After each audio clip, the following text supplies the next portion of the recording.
నమస్తే. ప్రస్తుతం మనం మహబూబ్నగర్ మున్సిపల్ కార్పొరేషన్ స్థానికంగా డివిజన్ 31లో ఏదైతే మున్సిపల్ కార్పొరేషన్ సంబంధించి నిన్నటితో రిజర్వేషన్స్ అయితే పూర్తిగా వస్తూ ఉన్నాయి. సో అతి త్వరలో రేపు ఎల్లుండో షెడ్యూల్ కూడా రాబోతూ ఉంది. సో దీనికి సంబంధించి స్థానికంగా ఈ యొక్క 31వ డివిజన్లో ఇంతకుముందు వార్డులో దాదాపు 3 సార్లు నిలబడి అతి స్వల్ప మెజార్టీతో ఓటమి పాలైన నీతికొప్పుల రామాంజనేయులు గారు అయితే మనతో ఉన్నారు. వారి మాటల్లోనే అంటే ఒక పట్టు వీడిని విక్రమార్కులు లేక దాదాపు 3 సార్లు ఓడిపోయినా కూడా మళ్ళీ 4వసారి గెలవాలి, నా వార్డు కోసం, నా డివిజన్ ప్రజల కోసం ఏదో చేయాలనే ఒక తపన వారిలో ఉన్నట్టు మనకు కనిపిస్తూ ఉంది. సో ఈసారి అధికార పార్టీ బలం కూడా తోడవుతూ ఉంది.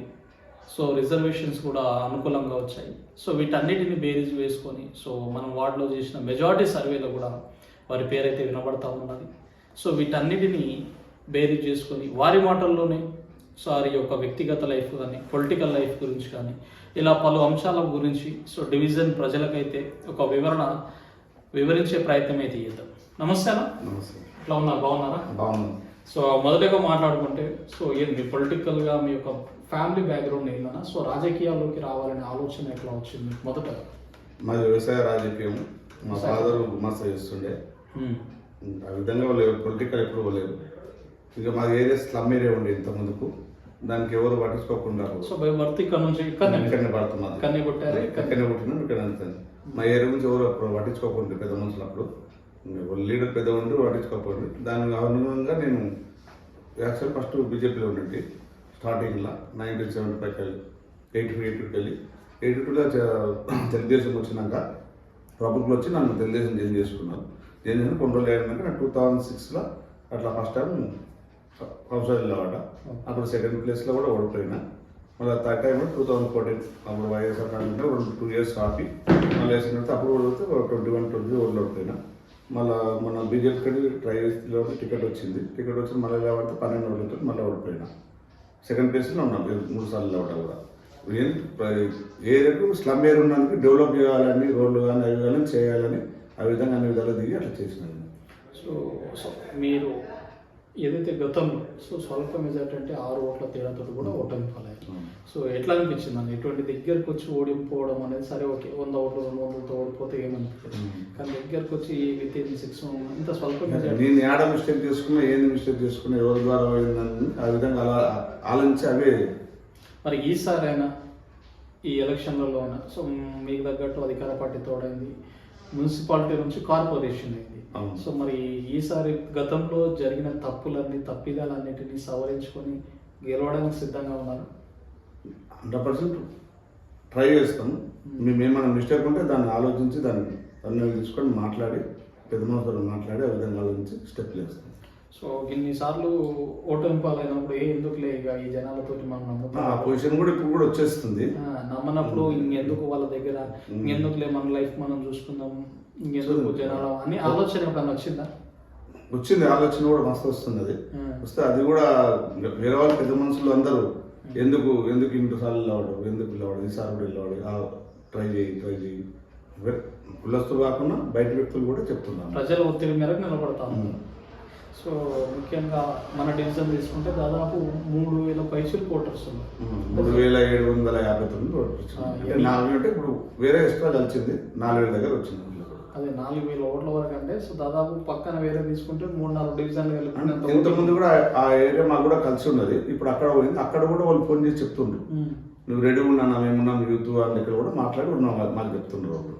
చెప్తా ఉన్నారు. జనాల్లో ఒక సింపతి ఉన్నట్టయితే కనిపిస్తా ఉన్నారు. ఒకసారి గెలిపించి చూపిద్దాం, ఏం చేస్తాడా చేయడానే ఆలోచన జనాల్లో ఉన్నట్టయితే కనిపిస్తూ ఉన్నది. ముఖ్యంగా కాంగ్రెస్ ప్రభుత్వం వచ్చి కూడా 2 సంవత్సరాలు పూర్తిగా వస్తున్నది. ఈ 2 ఏళ్లలో ఈ డివిజన్లో ఎటువంటి అభివృద్ధి కార్యక్రమాలు చేసే ప్రయత్నం చేశారు? ఈ 2 నెలల్లో మంచి రోడ్లు, సీసీ రోడ్లు మంచిగా వేసిండు. అన్ని వాటర్ కూడా మంచిగా వస్తుంది.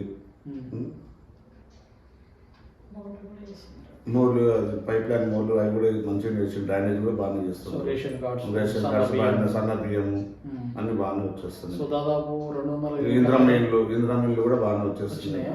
వచ్చేస్తున్నాయి. మొదటి ఫేజ్ లో దాదాపు వచ్చేసింది. వచ్చేసినాయి. సో ఇప్పుడు మళ్ళీ సెకండ్ ఫేజ్ కూడా సెకండ్ ఫేజ్ మళ్ళీ అది కూడా పెడుతుంటే మళ్ళీ అప్లికేషన్ అంటే ఆల్రెడీ పాత అప్లికేషన్ ఇక్కడ మళ్ళీ అవి కూడా వచ్చేస్తా అంటుండ్రు.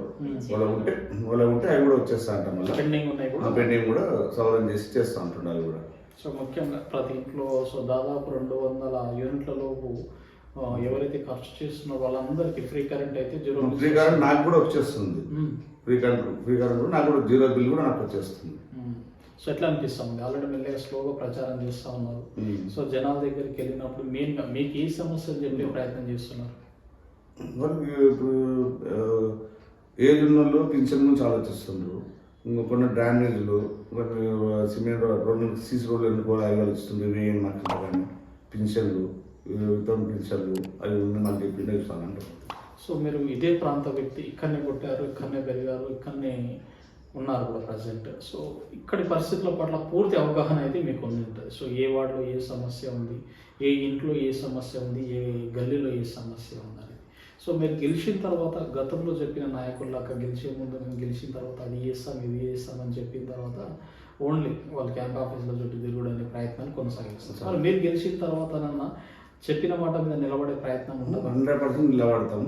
ఫస్ట్ ప్రజలు డ్రైనేజ్ ముఖ్యం, మోరీలు అవి ముఖ్యం, ఉండవు రోడ్డు సాఫ్ చేయడం ముఖ్యం.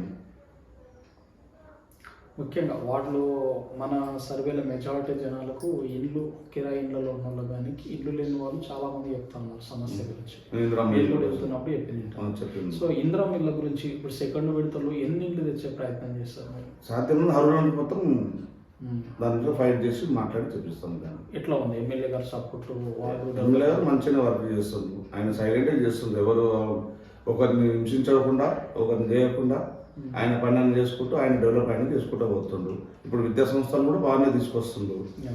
మా ఉన్నారు ఆయన మంచిగా ఉన్నది. మన డివిజన్కి ఏమన్నా అభివృద్ధి విషయంలో పిలిచి ఏదైనా చేయించారా? నేను ఎక్కువ తిరగలేదు. నాకు పిల్లల పాపాల నుంచి అవి ఎగ్జామ్స్ అయితే ఎక్కువ తిరుగుతున్నా. అవిగా పెట్టుకుని ఆయన కూడా పరుగు చేసుకుంటూ అక్కడికి మాట్లాడుకుంటూ అందరితోటి సమాధానం చేసుకుంటూ ఉంటున్నాను. సో ఎలక్షన్స్ అయితే సో విత్ ఇన్ 10 daysలో పూర్తి అయ్యేటట్లు కనిపిస్తూ ఉంది. సో దీనికి సంబంధించి బీఆర్ఎస్ పార్టీ అధికారంలో ఉండబోతా ఉంది, అటు బీజేపీ నుంచి ఉండబోతా ఉన్నారు, కొంతమంది ఇండిపెండెంట్ కూడా ఉండబోతా ఉన్నారు. సో వీళ్ళందరినీ ఎదుర్కోవడానికి అన్ని విధాలుగా సంసిద్ధంగా ఉన్నారు. ఆ విధంగా ఉన్నందుకే కదా మనం నేనంతా కాదు, నాకు పక్క వాళ్ళందరూ చెప్పేటందుకు, పెద్దమంది చెప్పేటందుకు, వేరే వాళ్ళు నా వాళ్ళు ఉన్న సైడ్లో ఉన్న అందరూ చెప్పేటందుకు ఈసారి ఒక్కసారి చూడు, లేకుంటే వద్దు అన్నందుకు. నెక్స్ట్ నేను వద్దన్నా కూడా నెక్స్ట్ టైం ఒక్కసారి చూడు నీకు బాగానే ఉంటుందని ఆ విధంగా అందరూ ప్రోత్సహిస్తున్నారు. సో రిజర్వేషన్స్ అన్ని అనుకూలంగా అయితే వచ్చాయి. రిజర్వేషన్ అనుకూలం వచ్చింది. అది ఎట్లా వచ్చి తెలియదు, వచ్చేసింది ఆటోమేటిక్ రిజర్వేషన్. సో ఈసారి అంటే రిజర్వేషన్స్ ఇవన్నీ అంటే అన్ని అనుకూలంగా అంటే ఇవన్నీ గెలుపుకు దగ్గర పోతా ఉన్నారు అనుకోవచ్చా? అది ఇంకా దేవుడు, అది పోరాడతా. సో మిగతా పార్టీలను మిగతా సభ్యులను కాదని ఒక వ్యక్తి ఒక ఓటు వేయాలంటే రామాంజనేయులకు ఏం చూసి వేయాలి, ఎందుకోసం ఓటు వేయాలి? అన్ని విధాలు మంచిగా ఉంటారు, అందరితో మంచిగా మాట్లాడతాం, అందరూ పలకరిస్తాము. ఎక్కడో పోయిన అమ్మ చెల్లి అక్క అన్న తమ్ముడు అని పలకరిస్తాము. ఆ విధంగా పలకరిస్తారు. ఇన్నిసార్లు వాడాడు అది కూడా ఆలోచిస్తారు. అందుకోసం ఇదేమి ఒకసారి చూడాలని కూడా వాళ్ళు కూడా ఉంటుంది అవగాహన. చూద్దామని చూస్తారు. ఇన్నిసార్లు వేరే వాళ్ళు వాడరు, ఆ విధంగా కాకుండా చూద్దాం ఒకసారి చూద్దామని వాళ్ళు కూడా ఆలోచిస్తుంది మన గురించి.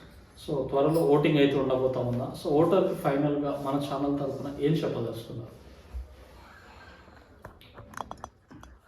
అందరికీ నమస్కారం. నేను 31 డివిజన్ నుంచి కార్పొరేటర్కి వెళ్ళాలనుకున్నా. అన్ని విధాలు నా మీద సానుభూతి చూపించి నన్ను అధిక మెజారిటీతో గెలిపించగలరని మీరు అందరినీ కోరుకుంటున్నా. అన్ని విధాలు సహకరించి మేము ఏం పనున్నా నేను చేస్తాను.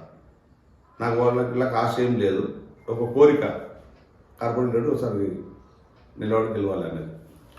సో ఏదైతే రామాంజనేయులు గారి మాటల్లో స్థానికంగా వార్డులో సో ఏదైతే స్థానికంగా లేకుండా కూడా రిజర్వేషన్స్ అనుకూలంగా వచ్చినాయి అని చెప్పేసి చాలా డివిజన్లు స్థానికేతరులు కూడా వచ్చి నిలబడతా ఉన్నారు. కానీ ఈ 31 డివిజన్లో అటువంటి పరిస్థితులు అయితే లేవు. వారు ఇక్కడనే పుట్టారు, ఇక్కడి పరిస్థితుల పట్ల, ఇక్కడి సమస్యల పట్ల పూర్తి అవగాహన వారికి ఉన్నట్టయితే మనకు కనిపిస్తూ ఉంది. కాబట్టి గతంలో కూడా చాలా కాలం నుంచి ఒక్కసారి అధికారం ఇస్తే ఏదో చేస్తా, స్థానిక సమస్యల పట్ల పోరాడుతా, సమస్యల పరిష్కారం కోసం ముందరికెళ్తా అన్నట్టు వారి మాటలో స్పష్టంగా మనకు కనిపిస్తూ ఉంది. కాబట్టి డివిజన్ ప్రజలందరూ వీటన్నిటిని ఆలోచన చేయాలి. స్థానికంగా ఉండే వ్యక్తులు ఎవరు, రాజకీయాల్లో సేవ చేయడానికి ఎవరు వస్తూ ఉన్నారు, రాజకీయాల మీద బ్రతకడానికి ఎవరు వస్తూ ఉన్నారు, వీటన్నిటిని ఆలోచన చేసి రేపు మన వార్డులో కార్పొరేటర్ అనే పదవిలో సరైన వ్యక్తిని, సమర్థవంతమైన వ్యక్తికి ఆ పదవి బాధ్యతలు ఇచ్చినప్పుడే మన డివిజన్ అనేది ఇంకా అభివృద్ధి విషయంలో ముందరికి వెళ్తూ ఉంది.